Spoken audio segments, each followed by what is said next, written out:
Welcome to Solvetic, your channel to always learn technology easily. Below in the description, you will find useful links we used in this video.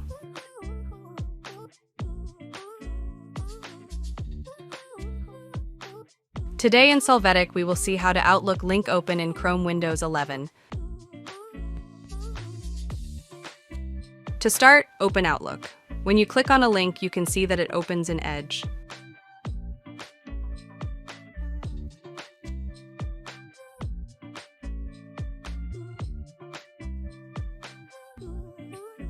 To open it in Chrome, in Outlook, go to the File menu and click on Options.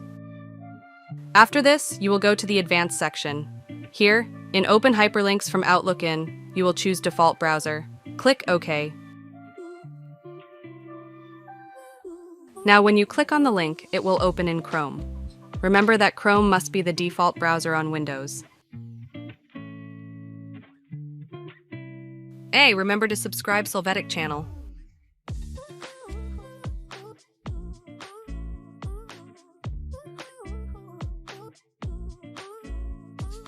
We hope it has been helpful for you.